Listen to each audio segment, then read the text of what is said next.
I have to say, Ted Lasso is my spirit animal. I don't watch it anymore because it's too much bad language and vulgarity. But I started it. And there's two reasons I relate to Ted Lasso. Number one, I'm not a very good soccer coach. And number two is because I care more about non-scoreboard related wins than I care about what the scoreboard looks like at the end of the game. I coached a couple of my kids' soccer teams throughout the years, and I told you I'm bad at soccer, but I figured something out, and I think that maybe you would agree with me. There is a win that's greater than winning. I'll give you an example. All four of our kids played soccer this last year. One of their teams didn't win a single game. It's painful, right? But the skill of losing was developed in these teammates. I know you're laughing, but this is serious. The skill of losing being developed, to me, was a better win than the win of a championship or the win of a winning record. Now, don't get me wrong, I am competitive. I want to win. But I do believe there's a win that's bigger than just winning. If you're married, you know this. Because when you get into an argument with your spouse, even when you win, you don't really win, do you? If you're thinking, man, I'm going to get them this time. No, you do not win. No one wins an argument whenever you and your spouse argue. It's complicated. And so let's talk about, when it comes to your faith, what is the win? What's the point of all this? How do we know if we're going in the right direction in life? Where are we going on this spiritual journey? What does the win look like for you and your kids and the people you love? I've got a couple options. I think number one is a deeper understanding and knowledge. And that can be really powerful, right? Like a quest for knowledge, trying to really get wisdom and understanding from the scriptures. It's amazing. It's life-changing. But I would say when you see the win as knowledge, you're actually going the wrong way, if that's all it is. In fact, there were some early Jesus followers. After Jesus left the scene, they were called Gnostics. It starts with a G. And these Gnostics decided, okay, we are going to pursue the knowledge of the divine at the expense of everything else. And what they did was they separated themselves from society, and they said everything that's of the world is evil, and only that which divine is good. And can I tell you, it was not a win for them. Their movement pitted out and died. There are no Gnostics in the world today. Knowledge is good. Don't get me wrong. The heart cannot love that which the mind does not know. In other words, the more you know God, the more you can love God. But knowledge at the expense, especially of love, is futile. A couple weeks ago, we learned in 1 Corinthians 8 that knowledge puffs up, but love builds up. And so it can't just be about knowledge. I'll give you another thing that maybe people think would be a win for us spiritually. It's getting control of the government. Making America once again a Christian nation. Didn't hear any amens. That's okay. But a lot of people really do believe if we could just get back to the roots of making our government, it's all about getting a government takeover and having it be a Christian nation. I love the freedom we experience as Americans. I'm grateful for the ways that Christianity has influenced the USA. I believe we live in the freest country in the history of the world. But I don't think a government overhaul is the ultimate win for our faith. And the early Jesus followers, they actually fell into this trap too. Because even after they saw Jesus and heard all of his teaching and saw him die and saw him resurrected up on the mountain when he had resurrected, they said, all right, Jesus, is it time? Are you going to, restore the kingdom of Israel? They wanted him to defeat the Romans. And you know what he told them? He said, you don't even know. Right? The whole time Jesus was telling them, my kingdom is not of this world. And it's true now. His kingdom is not of this world. And so a government overhaul isn't the win. Pursuing knowledge at the expense of everything else is not the win. I'm going to give you a hint as to what the win is. It's not about you, and it's not about me. The win is more than just what the world would call winning, right? In soccer, 2 years ago, only 2 of my kids played, and so I decided to coach both teams so I could control the practice schedule, right? And so I coached the 6-year-olds, and it was really fun. Actually, I think there were 4. It was little. And I was like, man, I'm crushing this. I watched some YouTube videos, got some drills. And then I coached the 10-year-olds. And the 10-year-olds, I realized, oh no, I don't know enough about soccer. And so I watched a lot more YouTube videos, and I realized, okay, we can have a win even if we're not going to have like a championship team here. And so I said, there's going to be 3 values for our teams, both teams. Work hard, have fun, show respect. Keep it simple, right? If we can do those 3 things, that is what winning is. And so honestly, to me, those things seriously were more important than winning games.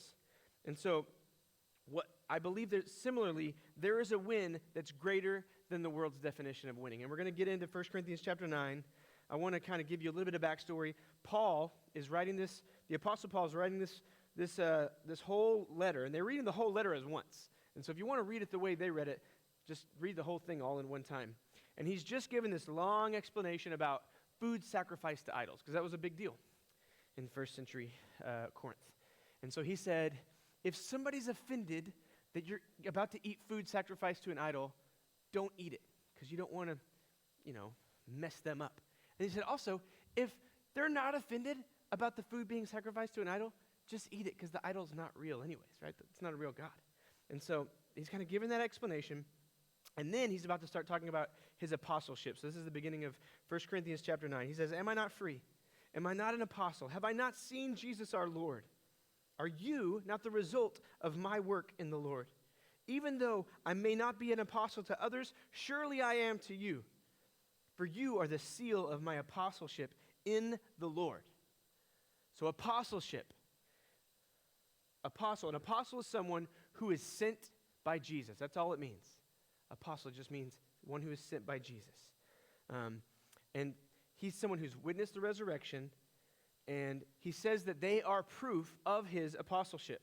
In other words, he was sent to start something, and they're the something that he started. I relate a lot because I feel like a big part of my calling is being a church planter. And I feel very validated in the fact that God called me to be a church planter because there's actually a church here.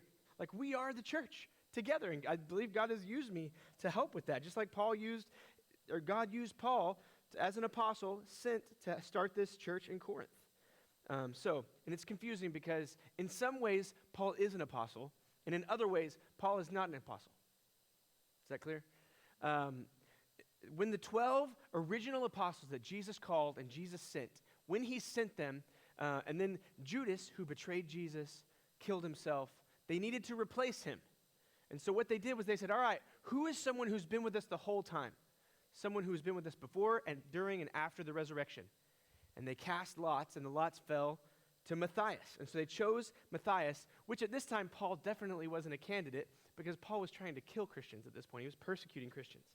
And so, but Paul technically didn't fit that qualification because he wasn't with Jesus and the apostles all throughout the ministry.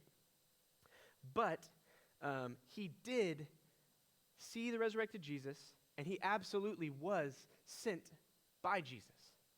And so maybe that's got you asking the question, are there apostles today? Maybe you've never thought about that. The answer is very clear, just like the other answer about Paul. Yes and no. So none of us have seen Jesus before, during, and after the resurrection, but there is those who are called to be apostles, who are called to start things, to extend new expressions of the church. And to be honest, a lot of churches, they don't like the apostles because apostles, those who have the apostolic gifting are the ones who kind of shake things up. In fact, they often end up outside the local church and work in parachurch organizations and mission organizations. There's a really fascinating book by Alan Hirsch called The Forgotten Ways. And he talks a lot about how the church, because it doesn't want to put up with the outside-the-box thinking of many that have this calling of apostleship, they kick the apostles out. And so if you want to check that out, it's a really cool book. But I will say, it is difficult to be someone who has like this gifting of apostleship, which I believe I'm one of them. I did not see with my own eyes the resurrected Jesus like Paul did, but I do believe people operate with the gifting and calling of an apostle. And I believe I'm one of them. So I think God used the gifting he gave me to help bring this church together. And so those who have the apostolic gifting get judged really hard, and that's exactly where Paul goes next. Verse 3, he says, "This is my defense to those who sit on judgment on me. Don't we have the right to food and drink? Don't we have the right to take a believing wife along with us, as do the other apostles and the Lord's brothers or Cephas? Or is it only I and Barnabas who lack the right not to work for a living?" So the 12 original apostles, we believe, were getting a salary at this point. So all the money that was being brought in by all these churches was paying for them to do ministry full time. But when they're getting paid full time, Paul goes to Corinth, and do you know what he does? He actually starts a small business. He builds tents with this couple, Priscilla and Aquila, and they're making money, and they're trying to preach the gospel at the same time. He says he's got the right to eat and drink whatever he wants. He can get married if he wants. And then sarcastically, he's like, "Oh, yeah? Well, maybe me and Barnabas are the only ones who can't get a paycheck." So you can tell he's kind of like being sarcastic here. And then he kind of transitions to a couple metaphors, and you're going to see he kind of goes back and forth over and over on this argument. There's two metaphors that he uses next, the soldier metaphor and the farming metaphor, and I believe there's a really important purpose to them. Verse 7, "Who serves as a soldier at his own expense? Who plants a vineyard and does not eat its grapes? Who tends a flock and does not drink the milk? Do I say this merely on human authority? Does the law say the same thing? For it is written in the law of Moses, 'Do not muzzle an ox while it is treading on the grain.' Is it about the oxen that God is concerned? Surely he says this for us, doesn't he? Yes, this was written for us. Because whoever plows and threshes should be able to do so in the hope of sharing in the harvest. If we have sown spiritual seed among you, is it too much if we reap a material harvest from you? If others have this right of support for you, shouldn't we have it all the more?" It's a pretty good point, right? He's like, hey, you came to faith through me preaching the gospel, so you should support my ministry. That's what he's basically saying. And then he compares himself to a soldier commissioned by King Jesus. He compares himself to an ox, which of all the animals in the animal kingdom, ox is kind of a weird one. I would say maybe more like a donkey, smaller, like more stubborn. But he's basically just trying to say, like, he has the right to get paid for his work. If not, like, he's going to be, like, hindered in that. It's the same for, like, my kids on the soccer team. Can you imagine if I cut off all their water in the middle of a game? First of all, the parents would, like, go crazy. Secondly, the kids would not play as well because they are not fueled. They're not hydrated. They're going to get dehydrated. They're going to faint out on the field. That's what Paul's saying. He deserves to be fueled while going hard at this game of being an apostle. He has the right to get paid for his work. And then he takes a turn. Okay, if others have this right, verse 12, if others have the right support from you, shouldn't we have it all the more? But we did not use this right. On the contrary, we put up with anything rather than hinder the gospel of Christ. So Paul has the right to be paid full time for the ministry he's doing, but he doesn't demand to be paid full time. Because this isn't the win. Some of you, if you're new to ministry, like maybe to you, like the best you can get at fulfilling God's calling is to be a pastor, to be paid, to preach the gospel. Can I tell you a paycheck is not the win in your faith? Getting to do ministry full time is not the win. In fact, there's a time when our church ran out of money and I no longer was doing this full time. I delivered a lot of Uber Eats and Instacart in the winter of 2021. But we kept preaching and we kept doing church because a paycheck is not the win. And that's what Paul says. A paycheck is not the win. But he can't help himself. He keeps going back to his argument, verse 13. Don't you know that those who serve in the temple get their food from the temple? And those who serve at the altar share in what is offered at the altar. In the same way, the Lord has commanded that those who preach the gospel should receive their living from the gospel. Back and forth, back and forth. Paul's kind of schizophrenic a little bit. Verse 15, but I've not used any of these rights. And I'm not writing in this in the hope that you will do such things for me. He's saying, I'm not trying to get you to send me money right now. For I would rather die than allow anyone to deprive me of this boast. And we all say, Paul, why you got to be so dramatic? But he's not being dramatic. He's being serious. He really will give his life for these people. Verse 16, for when I preach the gospel, I cannot boast, since I am compelled to preach. Woe to me if I do not preach the gospel. If I preach voluntarily, I have a reward. If not voluntarily, I am simply discharging the trust commissioned to me. What then is my reward? Just this, that in preaching the gospel, I may offer it free of charge and not make full use of my rights as a preacher of the gospel. Man, I can't tell you how much I relate to this as someone who preaching, I raised a lot of money, our whole staff raised a lot of money outside this church to be able to do ministry full time without saying, you have to pay for the gospel. And so for the first few years, our church was funded by the outside, and only now are we growing to a place where we're on our way to being funded from within. So that's kind of what Paul is saying. He wants to give it free of charge. And then he tells us why that's important in verse 19. Though I am free and belong to no one, I have made myself a slave to everyone to win as many as possible. To the Jews I became like a Jew, to win the Jews.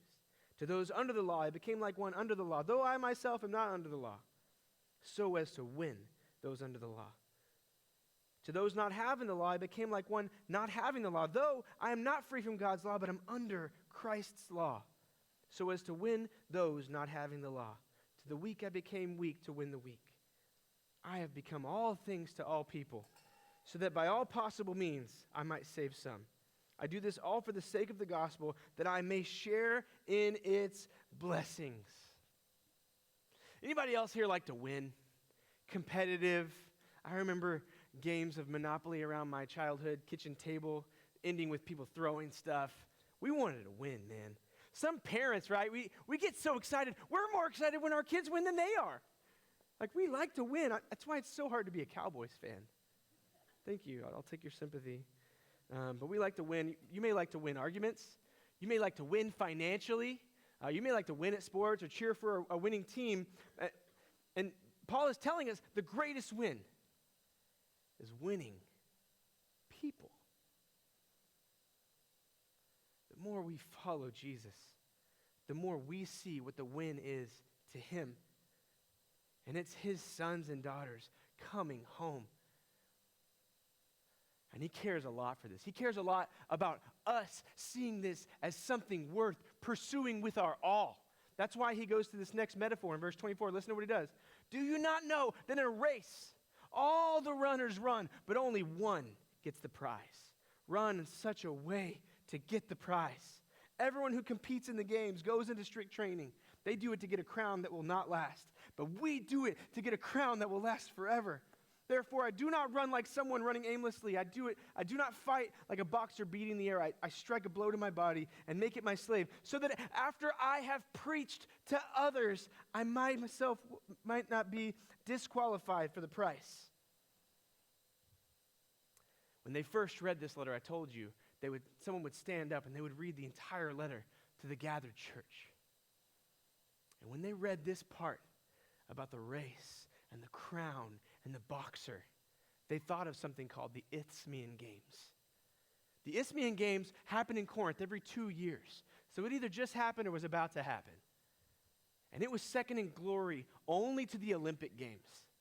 And all around these Corinthian new Jesus followers, they saw them beating their bodies. They saw them disciplined. They saw the training. And they saw how much it took to be a world-class athlete. And Paul points to their sacrifice. He points to their hunger, and he points to their passion, and he says, that's it. That's how we live for Jesus and go after the people in our lives that he loves, that he wants us to reach.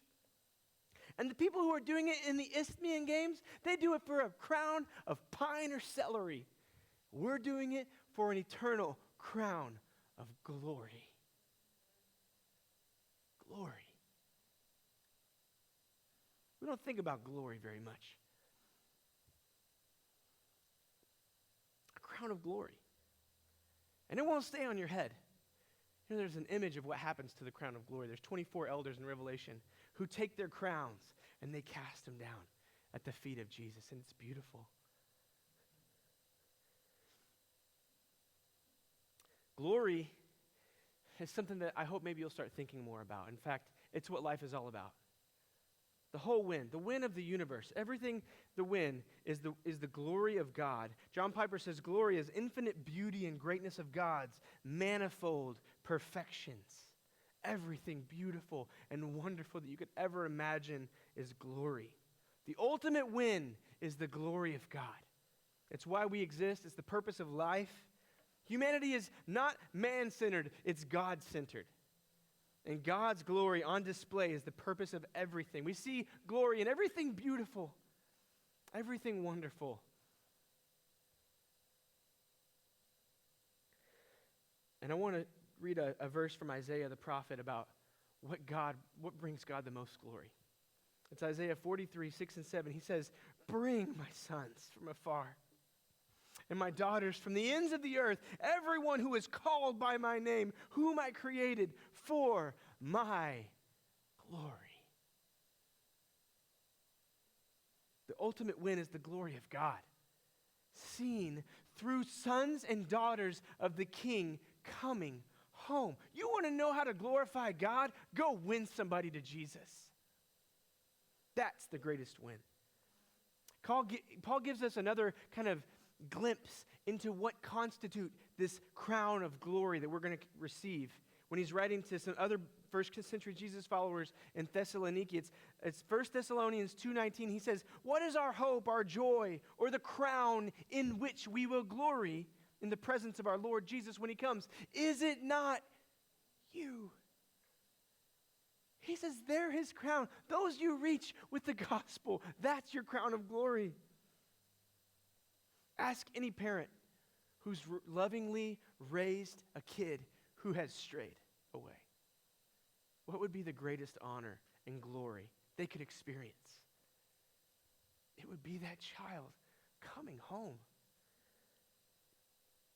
And we have a part in that. You find the heart of God in the father of the prodigal son. So you have a part, I have a part. You and I have an opportunity to win people back. I'm not making up this language of winning people. Paul did it. Paul said, I'm going to win them. Winning the Jews, the Greeks, the weak, everybody under the law, everybody not under the law. We're winning them.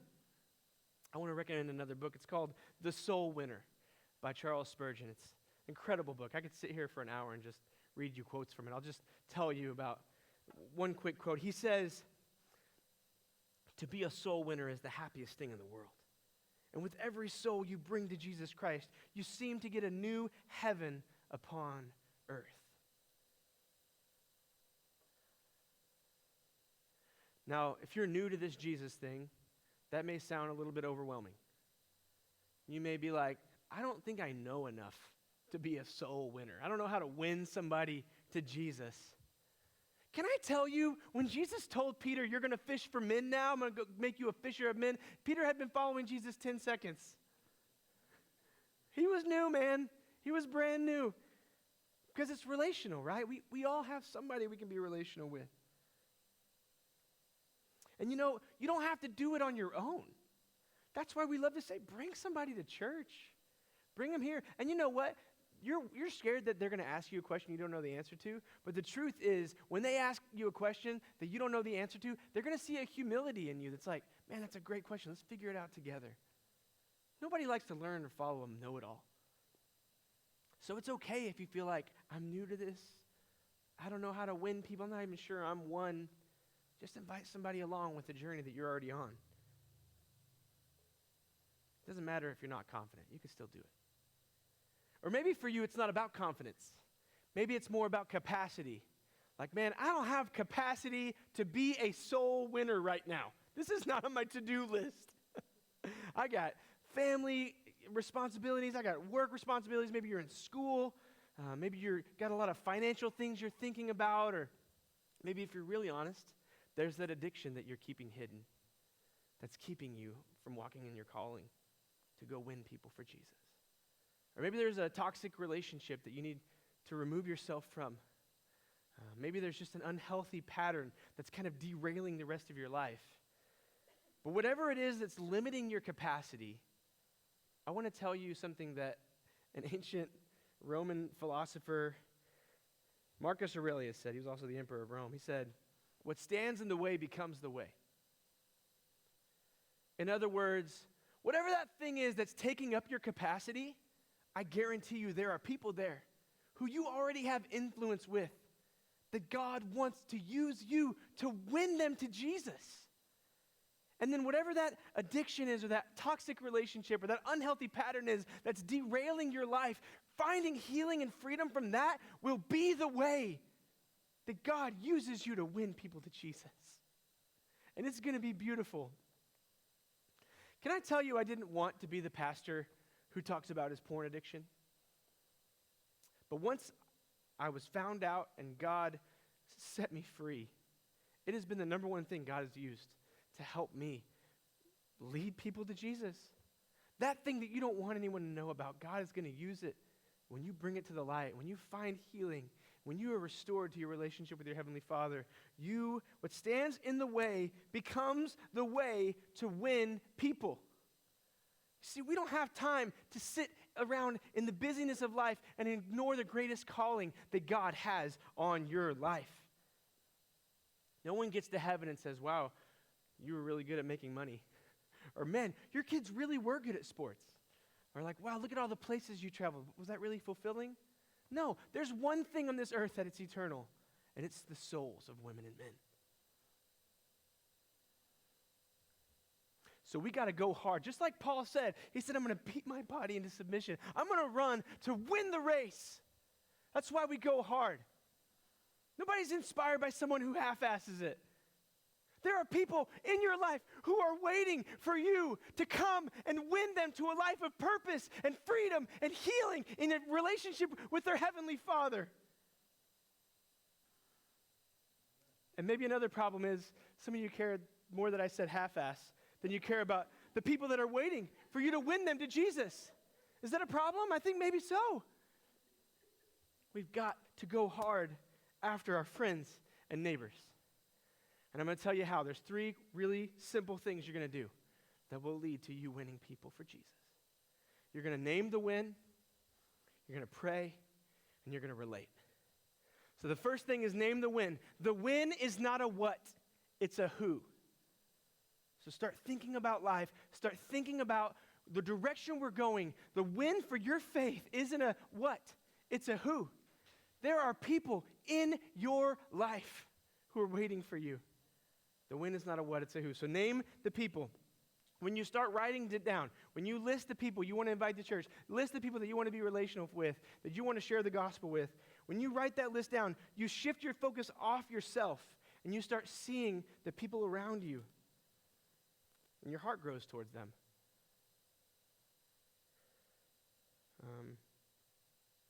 And you care more about them. And you start thinking about eternity more. And then it leads you to your second step, which is just pray. Pray for people in your life who need Jesus. I use a really simple app. It's called the Bless app. If you look it up, it's probably going to freak you out a little bit because it tells you the names of all your neighbors. And every day I get an email with a written prayer for my neighbors, and I read that prayer, and I look at the list of neighbors, some I know, some I don't know, and I just pray for them every day. A couple different neighbors every day. And something happens when you start praying for people that you know who need Jesus. Jesus was on to something whenever he said pray for your enemies, because it changes their heart and it changes your heart. You start to care more for them, and you actually want to look for ways to serve them and to reach out to them. And that's the third step. So you name the win, you pray, and you relate. It's got to be relational. That's how God works. Paul says, do whatever it takes to relate. And he's got all kinds of different people he's trying to relate to, right? He's trying to relate to Jewish people, to Greek people, to people who are under the law, people who aren't under the law. He's making moves to relate to them. And he doesn't say, in order to try to win them, I just condone everything they're doing and say, it's okay that you're doing all this stuff that makes God's heart break. No, he doesn't condone their behavior. Somehow, Jesus, the beauty of Jesus, was that he was able to accept people and love people without condoning their behavior. In fact, he transformed who they are. And so that's what we do. We name the win, we pray, and we relate. One of my heroes, someone named my last dog after him. I didn't name him. My last dog, we just gave him away a week ago. I'm really sad about it. His name was Hudson. He was named after Hudson Taylor. And I love Hudson Taylor because Hudson Taylor was a brilliant young man who studied and He did amazingly in school. He got a doctor's degree, and he could have lived out a prosperous life in Great Britain, practicing medicine, raising his family. Would have been a wonderful life, but he didn't. He chose to go to China. At the time, China was a third world country, and he lived his life for China. He became Chinese. Everyone told him he was crazy for dressing like someone who was Chinese. They thought the way that he related to the Chinese, it didn't make sense. But what happened was there was a movement of people in China hearing about the gospel and how much God loved them because of this guy, Hudson Taylor, who gave everything, who gave up his whole life to go and share the gospel with people in China. That's why we have to go hard, and we have to name the win, pray, and relate. It's a race. It's a fight. That's what Paul says, right? I heard a story about a little girl who liked to swim. And she liked to swim so much that her parents signed her up for swim meets. And so every week she'd practice, and then every weekend she'd go to the pool for the competition, and she would line up, she'd warm up, and finally the race came. And she would swim, and no matter how many times she practiced, no matter how many meets she went to, she never even got close to winning. And after one of the races, her dad just couldn't help himself, and he's like, "Honey, I love watching you at these swim meets, but I just wonder, next time, could you try to win the race?" And she looks up at her dad and she said, "It's a race? They're called swim meets. This little girl had no idea it was a race. This is us right now. You don't even know it's a race." We're in a race, we're in a fight, and we are meant to win people. That is the win in this life. To populate heaven. So name the win. Write it down. Pray over those names. And then just do everything you can to relate to the people that God puts in front of you. Because you are their hope of Jesus. You are their hope of heaven. I promise you, you will never regret it. And when you see someone come to faith because of your yes and because of your passion and your uncomfortable vulnerability to share your life with them and share the gospel with them, I promise you will not regret it. It will be the most amazing thing you could ever imagine. It's the win that's better than what the world says the win is our friends and families and neighbors coming to know Jesus. So don't keep buying into the money and the fame and the careers or whatever the world says the win is. There's a win greater than the win. At the end of our last season, I only coached my 10-year-old son, Wilson's team. He was 9. All the boys were 9 at the time. And all 3 other teams, they had coaches at the very beginning of the season. But Wilson got a couple weeks into the season without a coach. And so I finally said, okay, I'll do it. They kept asking for a coach. Andrew helped me. And we told the boys our 3 things. These are the wins right now. We're going to work hard, we're going to have fun, and we're going to show respect. And that team, they were actually pretty good. And we made it all the way to the championship. And they lost the championship by 1 goal. I wanted them to win so bad. But can I tell you, the way they handled themselves and the way I saw those boys grow, it was a huge honor. And at the end of the season, they gave me a notebook. And I opened the notebook up and it said, "Thanks for being our coach. You taught us how to work hard, how to have fun, and how to show respect." And even though they didn't win the championship, those boys won in my book. And that is what I want for us. I don't care what the world thinks, whether we're winning or losing. Let's win people to Jesus. Let's populate heaven with the way we win people. So we got to name the win, we got to pray, and we got to relate. Do whatever it takes to relate.